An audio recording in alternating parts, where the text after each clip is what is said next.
BG coming live Sunday just after lunchtime. The observant will notice I'm a bit red in the face, gearing up for my marathon training camp for next year.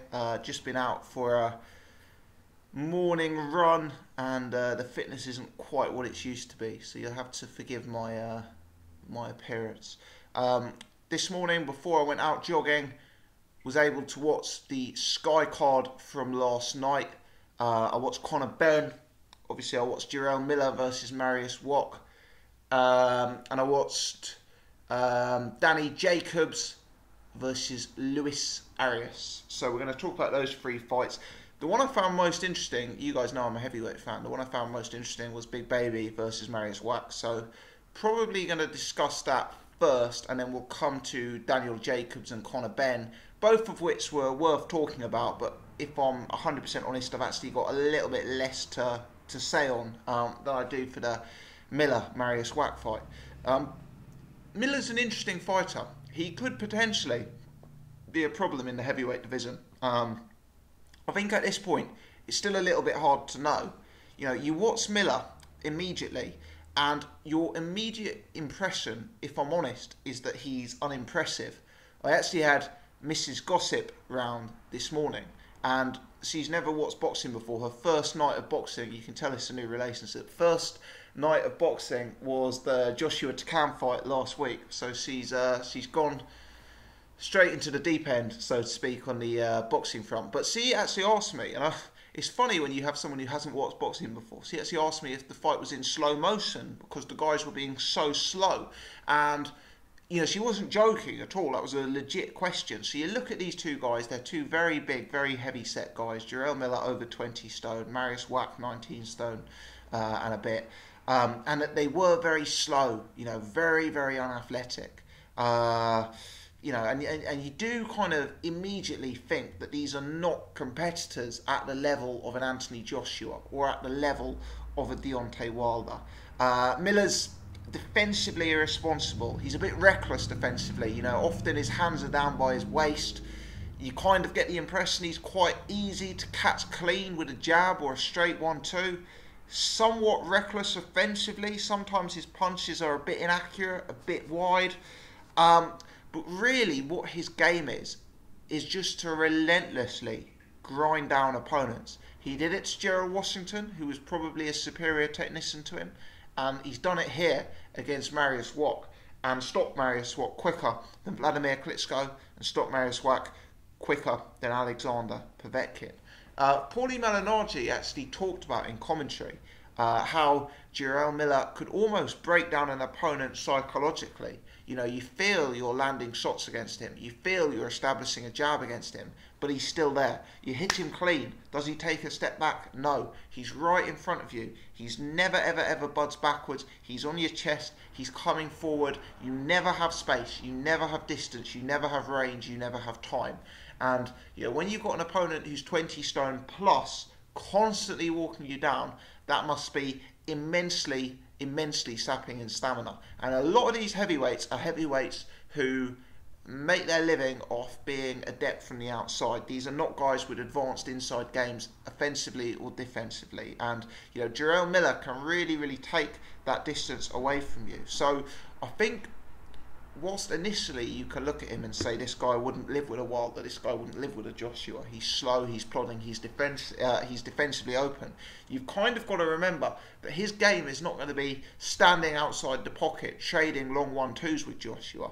Instead, he's going to be rushing him, he's going to be sitting a foot away from him on his chest, and then the question will be, you know, will the Joshua and Wilder of this world be able to shorten up their punches? Will they be able to have something to keep Jarrell Miller off them? Or will they too, you know, have their stamina tested and potentially sapped by the onslaught of this 20-plus stone juggernaut? You know, I look at this guy and he isn't complete, don't get me wrong. I'm not saying he's complete, I'm not saying he's a world champion elect. What I am saying is, in many ways, he's a similar type of fighter to a Derek Chisora or a Dillian Whyte. I'm not saying, you know, clearly there's huge differences between them, but they're similar physiques, they're similar approaches, similar mentalities. But let me tell you, this guy is far more advanced than either of those fighters. He legit has an inside game. You know, Dillian Whyte, Derek Chisora, they don't want to stand. Well, Dillian Whyte kind of does want to stand and jab a bit, but he's not very good at it. But both of their real games, Chisora and Whyte, is to try and walk you down and to try and close the range. Now, they could actually both do from watching a bit of Jarrell Miller, because what you see is Dillian Whyte flailing out the double jab wildly and then trying to walk an opponent down and getting caught coming in. Or you see Derek Chisora hurling like a fast bowler an overhand right and then charging in behind it to close down the gap. The problem is, when they close down the gap, I think they're actually very, very ineffective on the inside in terms of the quality of work they're getting off. And in addition to that, for me, not only are they ineffective, but they're quite easy to manoeuvre out of the position they've got you into. You look at Ajit Kabayel. Can we say that Derek Chisora ever cut down the ring on Ajit Kabayel and had sustained success? No. You look at Robert Helenius, Dillian Whyte. Dillian Whyte absolutely dominated that fight. He kept walking Helenius back to the ropes. Could he keep Helenius on the ropes? No. Could he land a fence of note when Helenius was on the ropes? No. Now Jarrell Miller, for me, has got that nailed to a far, far, far greater extent in terms of inside offense than you'll ever see from a Derek Chisora or from a Dillian Whyte. Some of the stuff he does in there, whilst he looks plodding and whilst he looks a bit ungainly, some of the stuff he does in there is really effective. He twists his upper body to create an angle. Often you'll see him just before he's about to throw a punch, he'll twist him and then throw a hook, to make there's more power and snap behind it. Potentially that's telegraphed, potentially against the heavyweight elite, that will get observed and defended against, but against a guy like Marius Wach, highly effective. What else will you see him do? You'll kind of see him move his feet. He'll be on the inside with an opponent. He'll use his head. Sometimes he'll lean his head into their chest to mean that they're kept pushed back. And then he'll change the pace with his feet and switch from right in front of you at a 12 o'clock angle to maybe, let's say, a 2 o'clock angle. He'll change the angle and then he'll let go a few punches. He'll slip a tasty little uppercut on the inside. I'm trying to think what else he'd do. Let me see, I made a few notes. Yeah, he does the classic manoeuvre of, he'll be up against your chest like this, he'll push the shoulder in and, throw up. I said that, Derek Chisora and Dillian Whyte, I said this on the podcast last week, they could learn something from watching Sean Porter and seeing how he does it in the welterweight division. Now, clearly Porter's going to have athleticism and speed well above those guys due to his size, but maybe they could actually learn something from Jarrell Miller, because what you'll see those guys doing is Dillian Whyte spending whole fights flicking out his pointless jab, Derek Chisora lunging in with that right hand overhand that last landed in the 90s. This guy, Jarrell Miller, he's kind of got it worked out a bit more. He does have a jab, he will jab you, but it's really just to position you. He's not trying to, fight you from range and fight you from the outside, and then when he gets into work, when he gets into range, when he gets on the inside, he'll keep you in the position he wants you and he'll get his work off more effectively. I thought Paulie Malignaggi was on form on this bill last night. He's always a good commentator. Gotta say, I thought Adam Smith had a poor night. Not the first time I've said that. I've written down 2 quotes here. Let's have a look. Yeah, I think somewhere like round 7 or round 8, Adam Smith said, a Wilder or Joshua would have had Wach out of there by now. For me, a quote like that, either, the amount of times he was comparing Jarrell Miller to Anthony Joshua. Obviously, Adam Smith is a Sky employee. Obviously, Anthony Joshua is their prime employee, their prime source of income. But just a comment like that to people who have a limited knowledge of heavyweight boxing just makes you look a bit silly. Marius Wach went the distance with Vladimir Klitschko. Yeah, Marius Wach basically went the distance with Alexander Povetkin and then got stopped on a cut for Jarrell Miller to get him out of there. And I appreciate the stoppage was the doctors stepping in because they felt the fight they'd seen enough, and I think that was a fair logic, to be honest. It was a one-sided fight and Wach was taking a huge amount of punishment and it was no longer competitive. For my money, there was no chance Marius Wach was going to win that fight, and he was taking a lot of punishment, so it's the right time to start asking the questions. But yeah, Adam Smith saying Joshua would have had Wach out of here by now after 8 rounds. Well, had Joshua got to come out of there after 8 rounds? I don't know. Didn't look like it. Did Joshua have Dominic Breazeale out of there? Did Deontay Wilder have Bermane Stiverne out of there in the first round? You know, both of these guys have been taken late.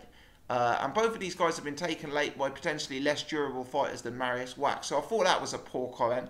Later on, in Danny Jacobs' fight, I mean, I heard Danny Jacobs' corner man say something to Jacobs, and it was something to the effect of, Danny, you got to be less nice, you got to rough him up, you got to make the fight a bit more, you got to be nastier in there. You know, at the end, you roughed him up in that last round, and he was scared to hell. You know, and Adam Smith's translation is that the cornerman has tried to calm his charge down. You know, like, anyway, I'm ranting now, but I just thought it was a very, very poor night from Adam Smith on several fronts from a commentary perspective, and putting him next to Paulie Malignaggi, for me, you know, almost highlights the gap in levels there, if you like.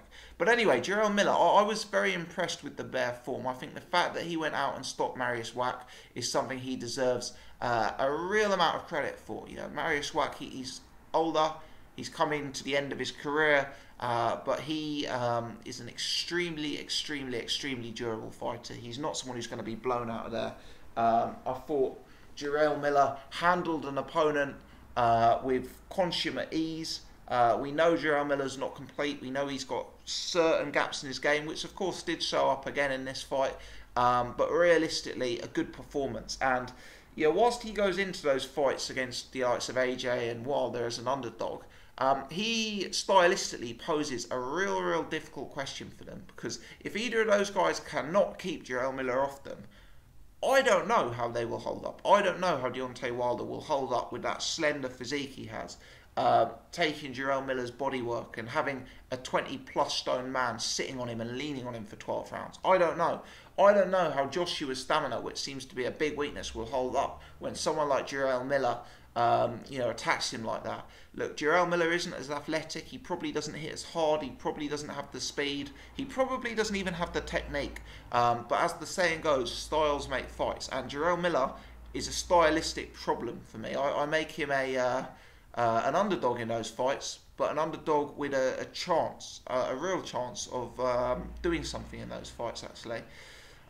Let's talk Danny Jacobs, and I'm going to have to keep this slightly briefer, I'm afraid, because the clock is ticking here. Danny Jacobs, a real dominant performance over Luis Arias. Now, Arias is not someone I'd seen before. I haven't been following him since the amateurs. You know, I haven't seen his professional fights. It's kind of hard to weigh up how good this form is. Jacobs looked massive in there. He really is a beast for middleweight. And he looked calm, collected. You could see that he's had the benefit of experience from very big fights. You know, big fights against Golovkin, big fights against Peter Kid Chocolate Quinlan. And, you know, he just seemed to have a certain confidence in there. You kind of got the impression that he was the ring general. You kind of got the impression that he was the bigger puncher. Against the Golovkin fight, he kind of boxed this slick back foot fight. In this fight, it was a different approach, and that's something I like about Jacobs. You know, he's got a bit of versatility. He can tailor his game and tailor his approach dependent on the opponent that was in front of him. For me, it was a fight that kind of lacked a little bit of something. There was a little, you just didn't quite catch fire. Didn't quite have the explosion that I was hoping for. You know, Arias didn't really have the best tactics in terms of how to win. You know, he tried his best, but he was clearly at least a level or two below Daniel Jacobs. And yeah, Jacobs goes marching on, takes an unbeaten opponent's O. Did we learn too much? Probably not. But Jacobs is going to be involved in some big fights. Obviously, he's the marquee fighter for Hearn and Matchroom in the USA. So Hearn's got to make that work, really. He can't let it be seen that signing Danny Jacobs is a failing, because if such a message were to get out, other fighters across the pond would be less likely to want to work for him, in my opinion. So Hearn's going to want to push the pace. The middleweight division's heating up a bit anyway. You've got Billy Joe Saunders versus Lemieux. If Golovkin and Canelo don't rematch, you've got two of the biggest names in world boxing potentially available, and you think Daniel Jacobs is in that mix.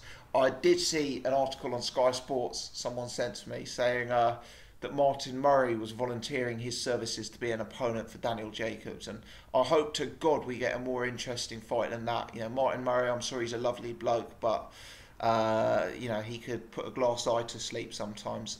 He really could. So yeah, fair play to Daniel Jacobs, someone who would certainly add something to the colour of the mix, and you know, I like what I see in him. Conor Benn, just briefly.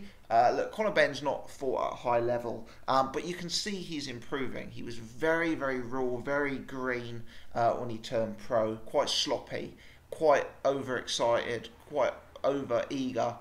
He's calmed slightly, probably the benefit of being in training camp, being in a professional gym with professional fighters around him and sparring for so long.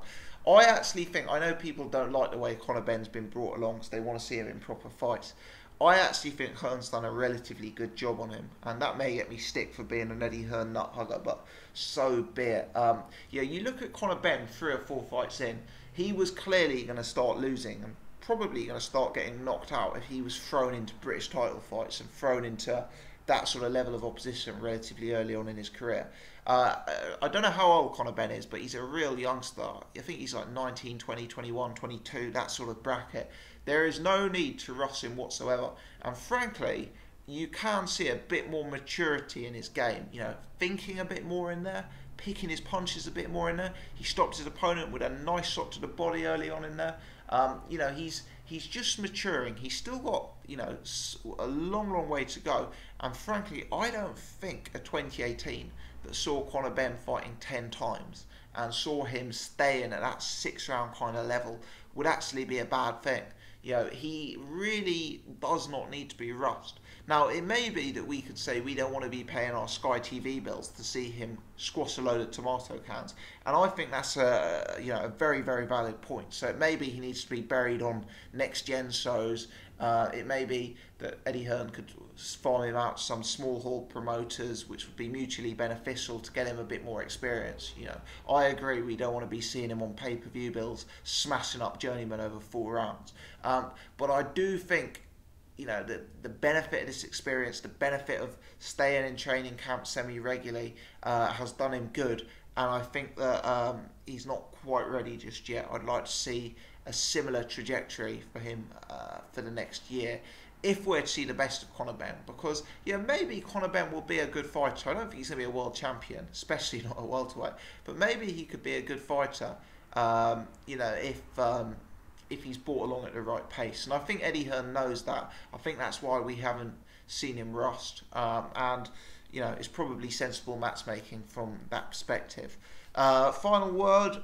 Video went up last night covering the Liam Smith-Liam Williams fight. I was actually you know, quietly pleased with the reaction that video got. You know, when I put it up, I was having several interactions with some passionate individuals on Twitter who believed that the result was an absolute disgrace and that Liam Williams had won the fight quite wide. I myself had it very, very close. I found it a very competitive, tight fight that could have gone either way. Surprisingly, the vast majority of the comments on that video, the messages I've had since, actually have people saying that Liam Smith won the fight. You know, I really, my YouTube channel is small, but it has enough of a following sometimes to get a bit of a sample size from a poll, and yeah, the majority of people who tuned into my channel seem to have Liam Smith edging ahead, and I don't think we're some Liam Smith fanboy channel. I don't think we've necessarily been huge Team Beefy advocates along the way. So yeah, I think it's just one of those fights we're going to have to put down as a very, very close fight. And you know, clearly it's a fight that people saw in different ways.